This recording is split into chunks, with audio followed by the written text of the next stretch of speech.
Welcome to the Global Gurus podcast. This is a 15-minute conversation with thinkers shaping the future of leadership and business. I'm Rhett Power. It is great to be with you. Laura Gassner-Otting. We have Mark Nation here with us today, another co-host, but also a global guru and an amazing human. Now, this show, we do three questions in every episode, and we ask, what is the biggest problem you see right now? What's the original methodology you've built to solve it? And how are you applying it to create measurable results in the real world? Laura, it is good to be with you. It is great to be here. And I'm so excited to be here with Mark Nation, who is a global guru in trust, which is, I think, one of the biggest issues that it's affecting leadership today. So Mark, why don't you tell us, what is the biggest problem you see right now? Sure. It really comes down to human connection. And for me, the biggest problem I see on the great stage among CXOs and the C-suite is really a belief issue. And tracing back challenges all the way back to, okay, what is it in me that's causing constraints or is having difficulty getting over my anger, or that requires control, or that wants to jump in and add more value to the team's efforts and then undermines them. So it usually becomes a person-centered problem, and that person usually is the person I'm working with. And at its core, even below that level, is a fundamental belief challenge. So we all sort of hit that upper limit where we feel like we've reached our capacity. And for some, it's the size of a thimble. And for others, it's the size of a big lake. But no matter how far you go, eventually you get to this place where you feel, well, I'm totally out of my depth here. People are going to find me out, and I really kind of have no clue. What do you do then? It really is a fundamental belief issue. And so how do you get to the heart of that, work on it so that you can kind of blow the cap off that capacity, as John Maxwell says? That's amazing. What for you, Mark, is the way to solve this? What in your work helps solve that issue? Yeah. Well, a lot of it for me is it's awareness. So helping people become aware of patterns, of behaviors, of shadow sides, getting them to verbalize and vocalize what they feel are challenges, or their own friction points, so that you know where to start ironing out some wrinkles. It's that awareness, getting people to understand where they can make improvements, and we all can. And to recognize that there's a fundamental assumption, which is, well, I want to change. A lot of people don't want to change. And we all know change is hard of any kind. And a lot of people, just when we come right down to it, don't want to. And for me, getting the right clients, a lot of it has to do with making sure people are growth minded and are curious and have enough ability to be transparent and vulnerable to the point where they can say, okay, I'm good. I may be even really good, but I want to be better. There's still room to go. This is not the person I'm fully meant to become yet. Let's see what we can work on. It's starting there. The other part of my life personally that I never expected to weave into business is about relational literacy. And we in the business world call it communication. Communication is the words you use, the thoughts you think that lead to words, but there's so much happening in your nervous system below that for much of my life I didn't even realize. And when I found out things that from the counseling and therapy world, like, you can't think your way out of a nervous system problem. You can't talk when there's friction between two people or a team. You can't necessarily think your way out of it, because people are operating from old places and patterns that sit below the decision-making process. So how do you work through that, even in a business setting? I've found fascinating and also very powerful.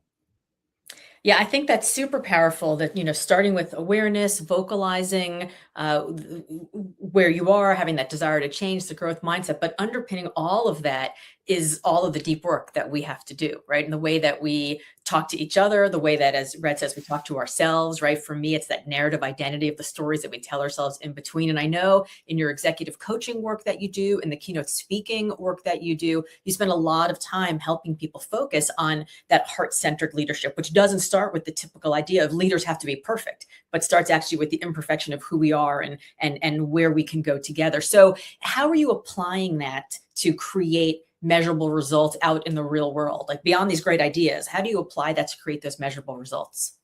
Yeah, yeah. Well, with C-suite clients, it's really about identifying those areas on the inside that eventually comes out, and everything does. So, what is it sort of when you pull the red thread all the way back? What's the common theme and pattern that A is a really strong point or points that you want to amplify and sort of blow out? And B, what are the couple of areas that might be shadow sides, known or unknown, that you could work on, that a little bit of progress would bring great results. So, small hinges, swing big doors, and just helping people become aware of that, and then doing the work. It's simple, but it's not easy. Um, so So I have to ask the yeah, question that I'm sure every leader is thinking right now, which is like, well, I'd love to do that, but then people are going to find me out. Then I'm going to have to be vulnerable. What if I have my other senior leaders do it and it gets messy? I have to deal with emotions. Like, we got to get the deliverables done. How do I deal with the messiness of emotions, both for them and for me? yeah. Well, yeah. So it's messy, but it's not messy. That's our interpretation that it's messy. It's actually very powerful and most importantly, very human. All those emotions are there for a reason. And so part of what I do when I'm talking to prospects is try to ferret out, how comfortable are you talking with your team? How clear and consistent and transparent are you willing to be?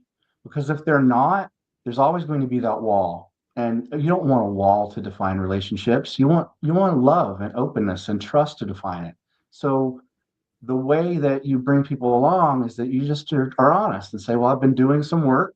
I've been taking a look at myself. I've asked a group of you stakeholders how you think I'm doing, where you think I could improve. And here's what I'm going to commit to. And I want to share it with you because I'd like you to see me getting better. And I might ask your advice and to hold me accountable. Simple, but not easy. And that even indirectly, very subtly, but powerfully sets the tone for, oh, wow, I'm so surprised this guy or gal did that.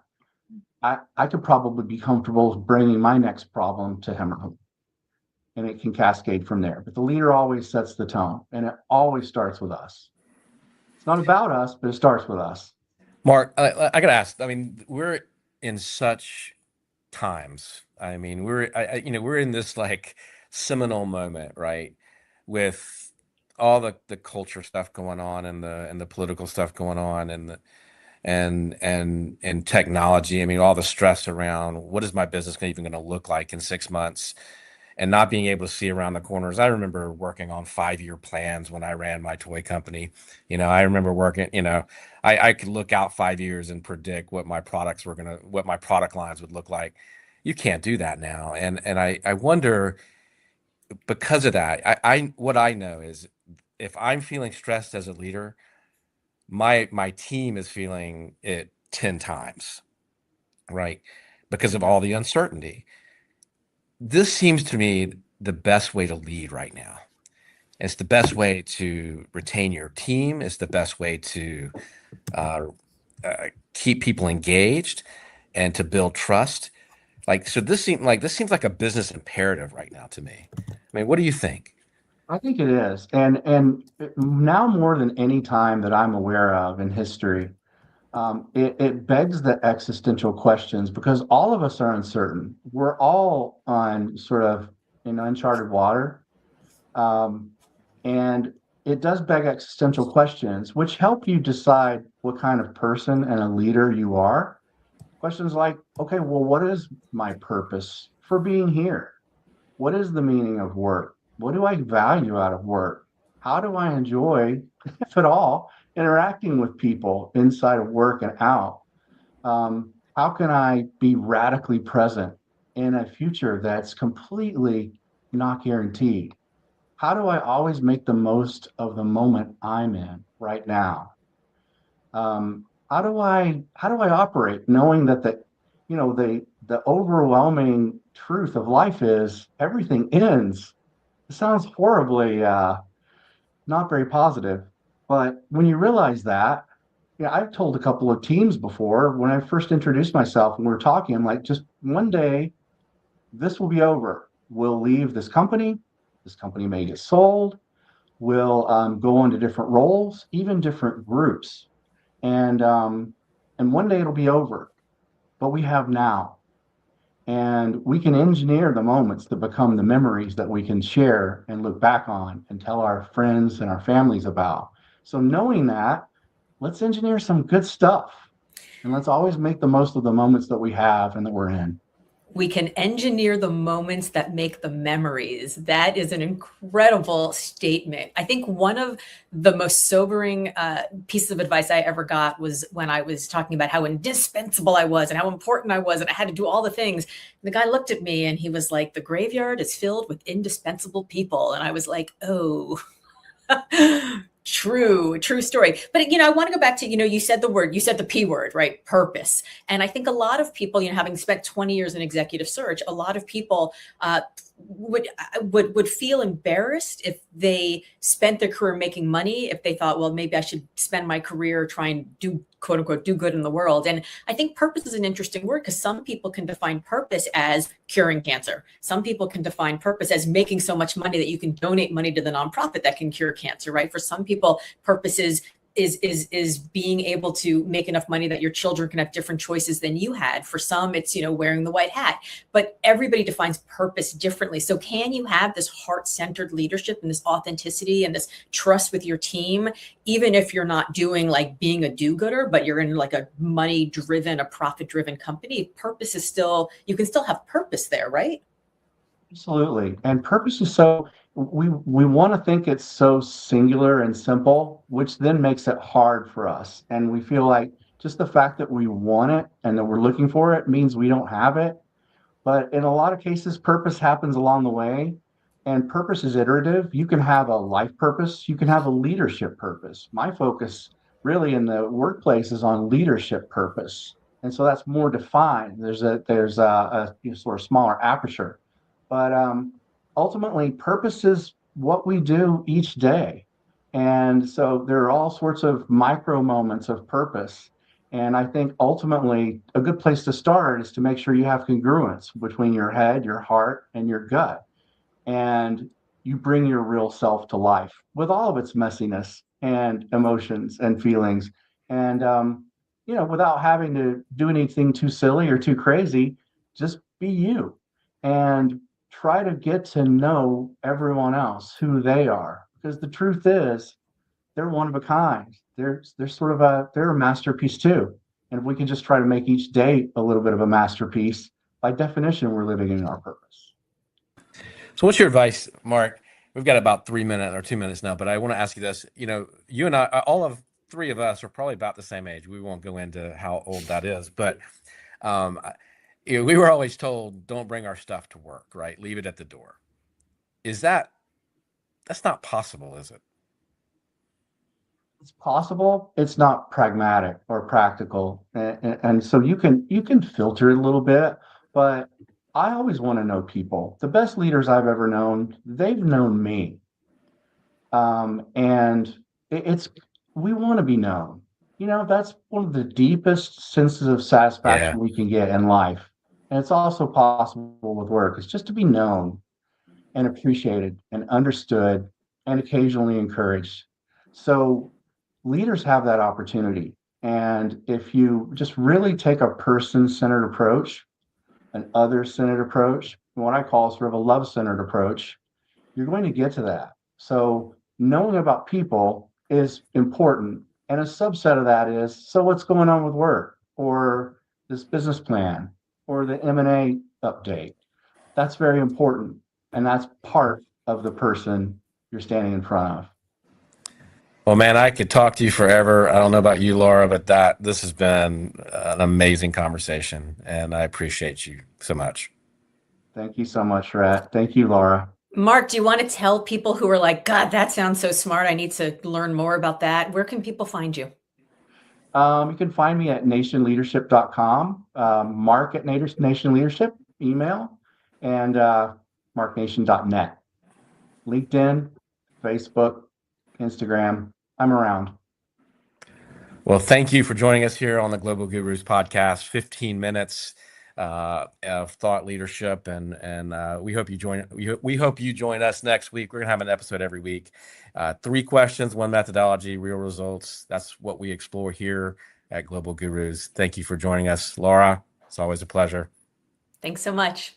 Thank you.